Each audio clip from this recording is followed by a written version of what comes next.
अब हम मीठापुर चौराहे के नजदीक पहुंच चुके हैं और यहाँ पर स्थित पंडाल को हम दिखाएंगे कि किस तरह से यहाँ पे पंडाल बना है, किस तरह से सजावटें हुई हैं और आगे भी हम आपको चलिए दिखाते हैं यहाँ का पंडाल, यहाँ का मूर्ति कैसा है।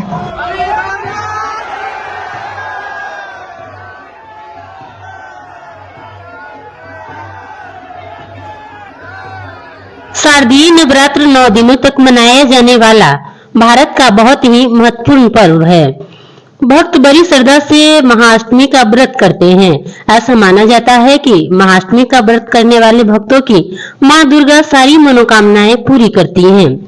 दोस्तों, हम सभी महागौरी का पूजा कर रहे हैं। यहाँ पे देख रहे हैं कि कितने सारे भक्तगण उपस्थित है और बड़े ही धूमधाम से मां गौरी का पूजा हो रहा है। पंडाल आप देख सकते हैं कि किस तरीके का नजारा है, कितने अच्छे से सजाया गया है। पंडाल में भक्तजनों की भीड़ बहुत ज्यादा है, लोग पूजा कर रहे हैं। पंडाल के साथ साथ आप देख सकते हैं कि किस तरीके से प्रतिमा स्थापित की गई है। यहाँ पे जो फर्स्ट दिन कलश स्थापना किया जाता है, वहां पे जौ भी उग गए हैं।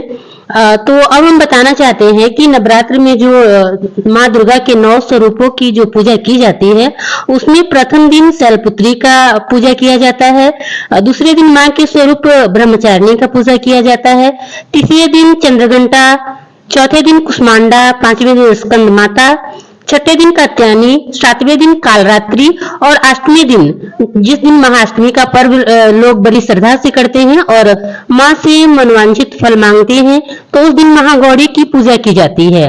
उस दिन विवाहित स्त्री खोइच भरती है, माँ की श्रृंगार से पूजा करती है और उसके बाद नौवीं के दिन माँ के भक्त कन्याओं को खिला करके और माँ की उद्दापना करते हैं। 9वीं के दिन लोग बड़े उत्साह के साथ मेला भी घूमते हैं और जगह जगह लगे पंडाल का भी दर्शन करते हैं। काफी मनोरम दृश्य रहता है। उस दिन खिचड़ी का प्रसाद भी वितरण किया जाता है। पंडाल में जगह जगह पे शोभा यात्राएं भी निकाली जाती है। इस अवसर पे लोगों में बड़े ही उत्साह के साथ लोग नवमी को मनाते हैं। इस वीडियो के थ्रू हम मीठापुर में, पटना की मीठापुर में अवस्थित जगह जगह लगे पंडाल का दर्शन करवा रहे हैं।